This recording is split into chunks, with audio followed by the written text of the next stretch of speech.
Well, good morning, folks. Voting papers coming out tomorrow. A pretty important time. And I thought I'd have a bit of a roundup. I've got my interview, which will be coming up on my post tomorrow or the next day. You know, one of the problems with elections is they cause uncertainty in our towns. So investment stops, uncertainty. And it's the same when a national election takes place. Not good. Things get stalled, and I can tell you, I don't like that. So not a comfortable time at all for me. Now, the biggest challenges that we've probably faced have been government-driven challenges, like the local government commission coming in, spending all that time. That was the Anthea Keenan one plan drive. Proved to be very expensive for the West Coast. Hasn't really achieved a lot. It will achieve a one plan by the time we're finished, but it'll be expensive. The various inquiries, all driven by two councillors, a real waste of time. You know who they are, and I suspect they won't be there after this election. What are the real issues that we've got going on? These are the issues that I deal with every day as your mayor. Stewardship land. Stewardship land, really important. Where a big hunk of our land is going to be taken so that it can't be accessed for production. 33.99% of every hectare of land on the coast is involved. That's a huge amount. No mining on conservation land. Now, that's not a problem in national parks, but that's a real problem on stewardship land, because that's where all our mining is. That's where our future prosperity and wealth is. It's where lithium is. It's where garnet is. It's where punamu is, gold, silver. So really important. So it's a big issue, and I'm not going to step back from it. The change to the whiteboat regulations are going to see potentially 3 rivers in South Westland closed. And why? We don't know why. Clearly, the amount of whitebait in the rivers hasn't gone down. It's an ideological agenda that is just got to be. We've got to fight back. SNAs. Now, some of us, and you know, significant natural areas. You've seen the plan that was leaked to the Grey Star. 35% of all private land on the coast will be evaluated. And you know what happens when they say to you, well, you've got an SNA on your property. All the costs go to you. It's you that gets the reports done. It's you that employs the experts. It's you that pays the bills. Now, do you think that's worth fighting for? Because by hell I do. The Harper House Key. Now, how could a proposal that has the backing of iwi, the Conservation Board, DOC, at a lower level, our community, driven by Westpower, and keep in mind, Westpower is not just a company. Westpower is ours. It belongs to us, and it was going to provide resilience for Westland when we get when we get a big earthquake. I tell you what, we have to put our effort into ensuring that decision is reversed. It's got to be reversed by this government or by the next or by the one after, but we don't give up.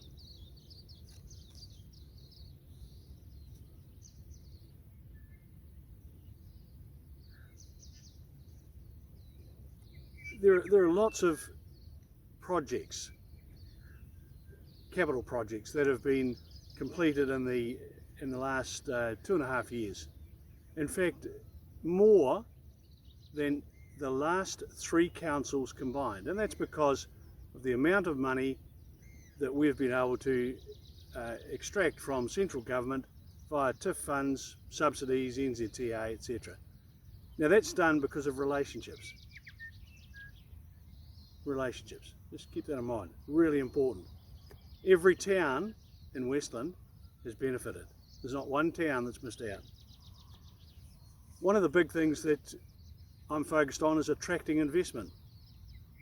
Now, one of the issues with attracting investment is that if they're big, like I'm dealing with a company at the moment, looking at a major hotel, will they go out and have a public meeting and tell the people about it?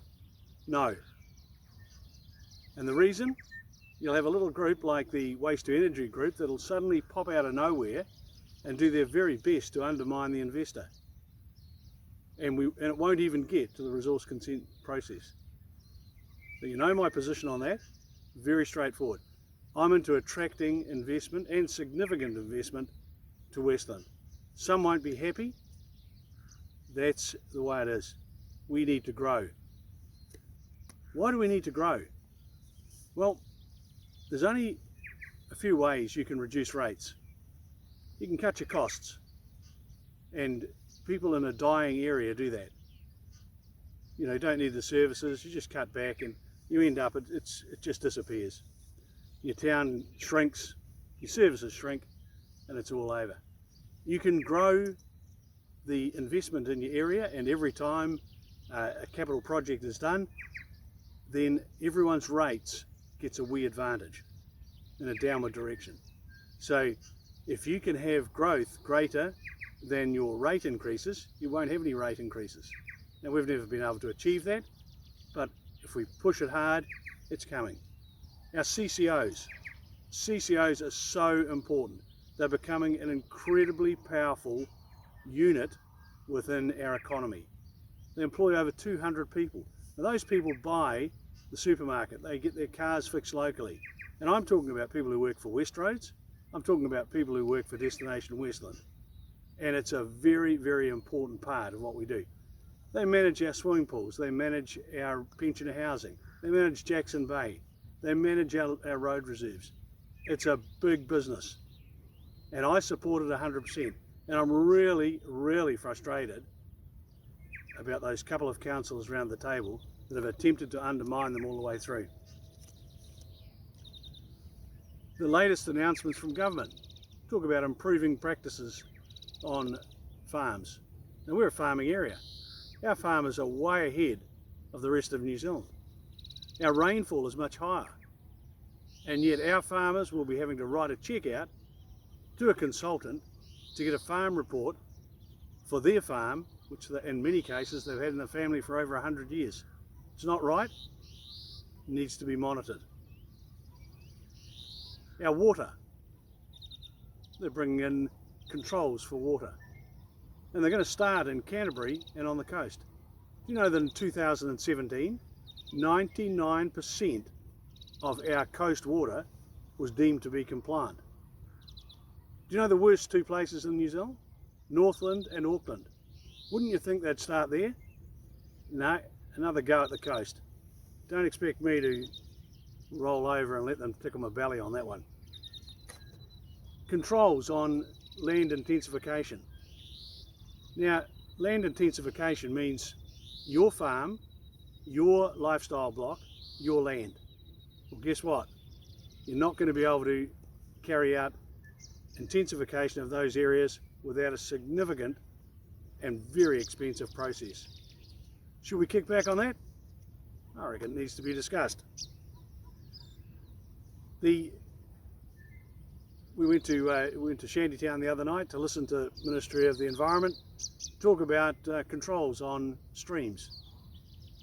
Now, they said, in answer to a question from the floor, the question was, how wide a stream if we're going to fence it? Do we have to fence it? And this lovely lady from the university stood up and she said, well, if you can hop across the stream, then it doesn't need to be fenced. But if you can't hop across it, it does. It just blew me away. We had people saying, in our farm, our waterways move every year. They move. They move a metre this way, they move a metre that way. What happens if you have to fence it? Do we have to shift the fences? If we shift 5 metres out, what's the impact there? Someone stood up, I think it was Bryce Thompson, stood up and said, look, we have waterways going through our property and they're covered by a regional council rating district, and we do maintenance every year because the willows and the gorse grow. Possums get in, all sorts of things. He said, if we fence it off, who's going to pay for the bit between the 5 metre mark and the creek? How are we going to get in with an excavator to clean the ditch out, or to clean the creek out?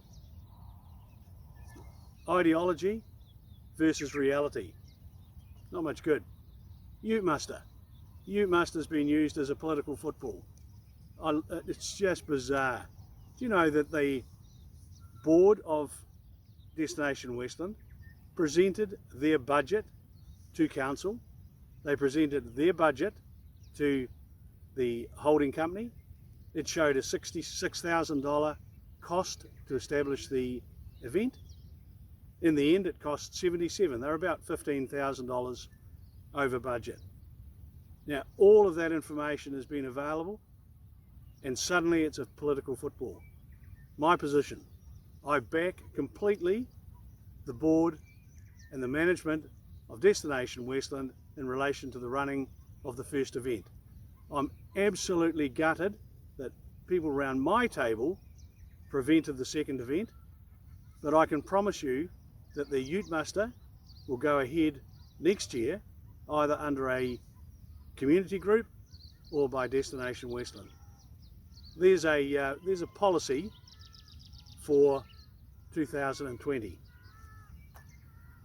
Our CCOs, we need to continue to grow them.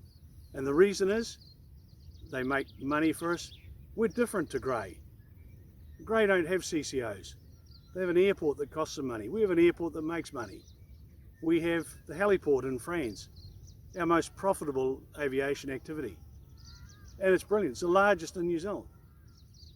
We have Westroads. Westroads employs 150 people. Turns over $27 million a year. And people keep saying, well, that's ratepayer money. What a lot of rubbish. That's not ratepayer money.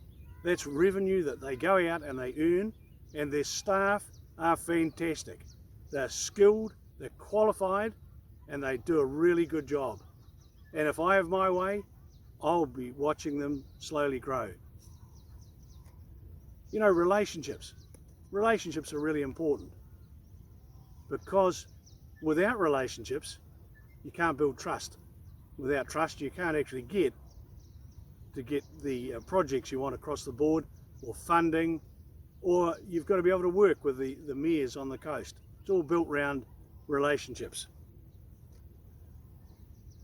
One of the things I've noticed in this election is the number of one cause groups. 1080s and waste to energies and zero waste and generation zero. They've all sent leaflets and questionnaires out. The last thing you want around the table is a candidate who's got one cause. We're a council to run for the good of the people of Westland. Now, you'll have noted a lot of discussion around climate change. Have you noted that how many people in the climate change debate drive 6-cylinder BMWs around? You know, there's a hypocrisy there that just doesn't make sense to me. And I'm perfectly comfortable with the fact that the climate changes, as it has done since I was a kid, and climate adaptation is actually what it's all about. You want to live by the sea and the water's coming in your door, you're going to have to shift. You're not going to be able to get insured, you won't get funding. Same with the river. If the river breaks through, comes into your property, you've got a problem. But remember that on the coast, we all live by the sea, or by a river, or on a fault line. The most important part is we love the coast and we choose to live here. That's why we're here. There's something you know about me, and that is that I like getting things done. I don't back down, and I never will. I'm a proud coaster, and the thing that I value above everything else is loyalty. And you've been incredibly loyal to me as voters, and I respect you for that. And we'll catch you later.